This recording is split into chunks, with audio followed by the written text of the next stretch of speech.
I think we can move on. Dr. Chitra, you can introduce the next speaker. Yeah. Our next speaker is Dr. Jaspreet Singh. He's an associate professor at the PGI Institute and doing pioneering work in cataract surgery in children with glaucoma and has a significant academic presence. On to you, Dr. Jaspreet.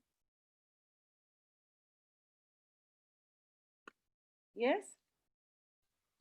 Please unmute yourself. Dr. Jaspreet?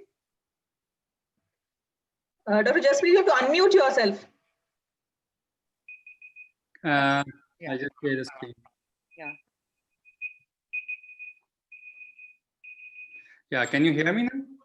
Yes. 1 second, I'm just. Yeah, sorry. So first of all, I'd like to thank Dr. Chitra for this wonderful webinar. It's back to basics, and Dr. Rashmin and Dr. Padmavati have made my work much easier. So I'll be discussing something about the disc edema. It's unilateral and bilateral. So you see all these things. I mean, the residents would see them. I mean, you can have this just swelling of the disc. You have so many causes for these disc swellings. And it's so confusing when a patient comes with disc swelling, what exactly has he got? So it's ranged from inflammatory optic neuritis to poisonings, and the commoner ones like idiopathic intracranial hypertension. You have ischemic optic neuropathies, you have intracranial tumors. So there's just a whole lot of causes, I mean, which can cause the swelling of the optic disc. So you have so much morphological similarities in these appearances, so many causes. So how do we approach them? So first, we need to identify if we are dealing with true disc edema or it's a pseudoedema. So by pseudoedema, I mean it's a swollen disc, but not due to axonal distension or an edema. A true disc edema is disc swelling due to any other cause. A papilledema is usually a bilateral disc swelling due to raised ICP. So raised intracranial pressure when you have is the definition what papilledema would fit into. So points to consider when we decipher what we are dealing with. So first thing is, as I told you, is it a true disc edema or is it a mimicker? The second thing to know is status of the optic nerve function, which was discussed by our previous speakers. Associated findings in the form of exudates or maybe hemorrhages. So most important thing is don't use a direct ophthalmoscope, use stereoscopic viewing of the optic disc, either use a 90D or a 78D to identify. So the first thing you need to identify is whether it's a true disc edema or a pseudoedema. So a true disc edema would have characteristic symptoms like you can have acute visual loss, or you can have a kind of you can say inferior altitudinal field defect. Whereas in pseudoedema, they are usually soft signs. You have transient obscurations, or just the patient might come to know of a subtle field loss. Then the disc elevation. The elevation in true disc edema would extend beyond the disc in the form of patent lines when there is retinal edema. Whereas in pseudoedema, it's limited to the disc. The most important point in differentiating a disc edema versus a pseudoedema is the vessels are obscured in true disc edema. There's a normal branching, whereas they are never so in pseudodisc edema. There is abnormal tortuosity, there's abnormal branching, there could be trifurcation. So this is one of the most important points in differentiating a disc edema versus a pseudoedema. The color is usually hyperemic in true disc edema, sometimes pale as in ischemic optic neuropathy, wherein pseudoedema it usually retains its color. There's no hyperemia, there are no hemorrhages, no exudates.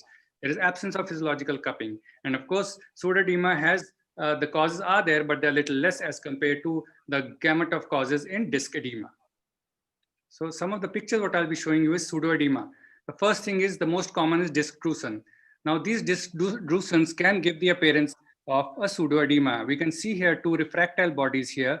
These are the drusens. And similarly here where we are seeing the arrows are the drusens. So the best way to identify them is get an autofluorescence. So when they're superficial, the autofluorescence would show them. If they are deep, then what you require is what you call as the enhanced depth imaging on the OCT. If still in doubt, you can go for an FFA. The other thing to know is a congenitally tilted disc. This is a congenitally tilted disc with abnormal branching. You can see so much branching happening, and the vessels are emerging inferotemporally. This should not be. It should either be in the center or slightly nasal. So there is so much branching. The hyperemia is not there. There is absence of cup. So these are pointers in favors of a pseudoedema. Then you have myelinated nerve fibers, which are usually identified on doing a stereoscopic evaluation. So these are some of the things which one needs to be careful when dealing with patients of a pseudoedema. So what's true disc edema? Now, true disc edema, you can see here varying stages. This is the early phase, and this is the late phase. So there is a lot of hyperemia. There is peripapillary opacification. There is blurring of vessels at the margin. So this is early stage. So if you grade them, there's grade from grade 0 and goes to grade 5 depending upon the stage of severity of disc edema. So this grading is important in follow-up of the patients. Then you can have venous engorgement, which is visible here. And in late stages, you can have exudates, you can have telangiectasia, superficial hemorrhages are there, and patent lines, which you can see these fine radiating lines. So these are some of the identifiers to a true disc edema. The other thing is, first we've identified whether it's true or a pseudoedema. The second important thing to know is what is the laterality, whether it's unilateral or bilateral, and optic nerve dysfunction. So optic nerve dysfunction has been covered. It would include visual acuity, RAPD, color vision, and central scotoma. Now, the most important out of them is RAPD. You can have a normal visual acuity in optic nerve dysfunction, but have an RAPD. So RAPD is really a good pointer for optic nerve dysfunction. Color vision is the earliest thing to be affected in optic nerve dysfunction. So if you have a unilateral disc edema with RAPD, consider it as optic neuropathy. If you have unilateral disc edema with no RAPD, it could be pseudopapilledema or it could be asymmetric papilledema. If you have a bilateral disc edema with RAPD, it could be asymmetric optic neuropathy because you have RAPD. Then you have bilateral with no RAPD, it could be papilledema or a symmetric optic neuropathy. So when it's symmetric, probably you would have sluggish pupillary reactions, but no RAPD. So the broad classification of true disc edema is you have ocular causes, you have optic nerve causes, going back you have intracranial causes, and then you have systemic conditions. So if we tabulate the causes, we can do it unilateral causes of disc edema and bilateral causes. So in unilateral, you have optic neuritis, although it can be bilateral as well, asymmetric. You have anterior ischemic optic neuropathy, where you have an inferior orthoneutral field defect, a pale disc. Later on, initially it's hyperemic. You have granulomas of the optic disc, masses, infiltration of the optic nerve. Leber's hereditary optic neuritis in the acute stages can have disc edema. Then you have intraocular causes like uveitis, CRVO, and hypotony. Where in bilateral cases, papilledema is the commonest. You have idiopathic intracranial hypertension, atypical optic neuritis. You have intracranial masses. You have systemic causes like hypertension. So whenever you have papilledema, I mean, hypertension has to be ruled out. It can be an emergency. You have anemia, granulomatous conditions. You have toxic neuropathy as well. So it is important to identify this as optic nerve dysfunction along with the laterality of the disc edema. So investigation, what would you do? Now you've identified it's true disc edema. You know it's unilateral or bilateral. What would you do? Well, before sending for imaging, an ophthalmologist has an OCT available, which can be readily done. So it's a quick and easy tool to identify the RNFL, GCL status, or drusen's if you're dealing with a pseudo disc edema. After that, basically imaging. So if you have a bilateral disc edema, always brain imaging. Contrast enhanced MRI with an MRV to rule out thrombosis. You have masses, intracranial tumors presenting as disc edemas. You could have chiasmitis, ethambutol chiasmitis. You could have toxic causes. So in bilateral causes, always imaging, brain imaging, orbital imaging with cervical spine screening could be a part. Unilateral based on clinical finding history, like beautifully covered by Dr. Rashmin, the optic nerve lesions. You have a contrast MRI, brain with optic nerve cuts, and cervical spine screening to rule out optic neuritis. So the other investigations need to be tailored as per findings. You can do an EDI OCT, that's enhanced depth imaging, based on whether you suspect a pseudoedema, which are buried drusen's. Anterior ischemic optic neuropathy or vascular lesion, you could order an FFA. Fields are always to be done. They are helpful clues in AION, in papilledema, in LHON, and optic neuritis has been covered by Dr. Padmavati. Then after all these things, then if you have papilledema, what you do is a lumbar puncture. Lumbar puncture should not be done before imaging, or you might have herniation of the brainstem. So very important. And the other investigations, again, based on clinical findings. If you think suspecting an LHON, go for a gene panel. So I'll just cover two cases here. The first one is bilateral disc edema, and the second case would be unilateral. So this is a 34-year-old female.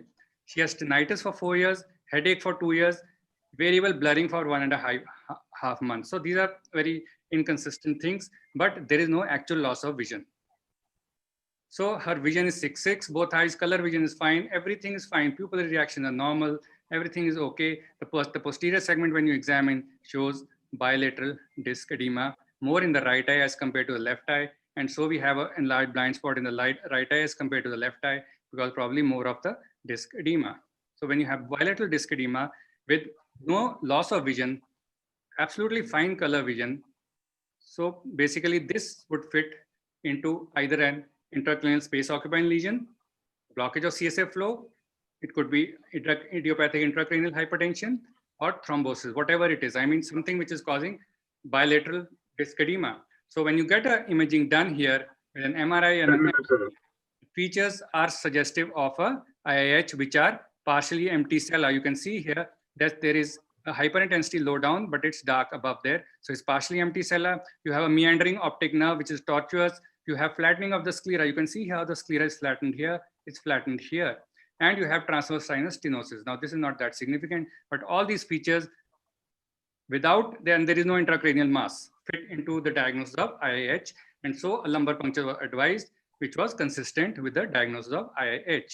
So this was a patient of bilateral disc papilledema. Next is a patient, a 34-year-old young fellow, presents with sudden decrease in vision one day with brow ache. First episode, no complaints. His vision is 5/60 in the right eye. In the left eye, it's 6/6. He has right eye RAPD. There is medial grade 1, there's no vitritis. And when you look at the disc, it's swollen as compared to left eye. It's hyperemic. There is engorgement. You can see here some peripapillary opacifications as well. So this shows that what we are dealing is acute visual loss with an optic nerve dysfunction with disc edema. So again, the visual field was inconsistent. I mean, you have field defects. Left eye, because the right eye did not have vision, so probably we could not get a good field effect, good field. And the OCT, as I was telling you, this is something very handy, very useful we have in our clinics, which is so fast. I mean, so if you look here, it's all white here. So this shows there is some disc swelling, otherwise it would be green as is seen here. But of course, there are, you have to be careful, you're not dealing with some kind of a false interpretations. And the red part here shows there is some defect. The more important is when you have disc edema, probably that is the time these would show some kind, these would give fallacious results. But the ganglion cell result analysis usually gives you a good result. In the eye with the normal vision, that is left eye, you have ganglion cell loss, which shows he had some kind of a subclinical attacks earlier. But right eye, in the right eye, what we are seeing is that it's green. Now this could be again fallacious. He has a disc edema. Maybe there is a loss, and because of the edema, they are swollen up. So one has to be careful, but this just gives a clue what's really going on. So of course, we had to perform an imaging in this patient because acute visual loss presenting with optic nerve dysfunction. What we found was it was consistent with all these are Dawson fingers, I mean, which are consistent with the diagnosis of MS. You can, and here again, there was hyperintensity just in two cervical spinal segments. You can see here hyperintensity of the optic nerve as well. Dr. Jaspreet, can you conclude, please? Just the last slide. So I would conclude here by saying that specific history coupled with careful examination of the disc can guide you to know what you're dealing with, whether it's true or pseudoedema. Optic nerve testing should always be a part of the examination, and along with laterality, help us in narrowing down our differentials. Investigations can help us in knowing the cause and just managing the situation. Thank you. Thanks, Doctor, for a wonderful talk. But I think because of the paucity of time, we are going to keep your questions later.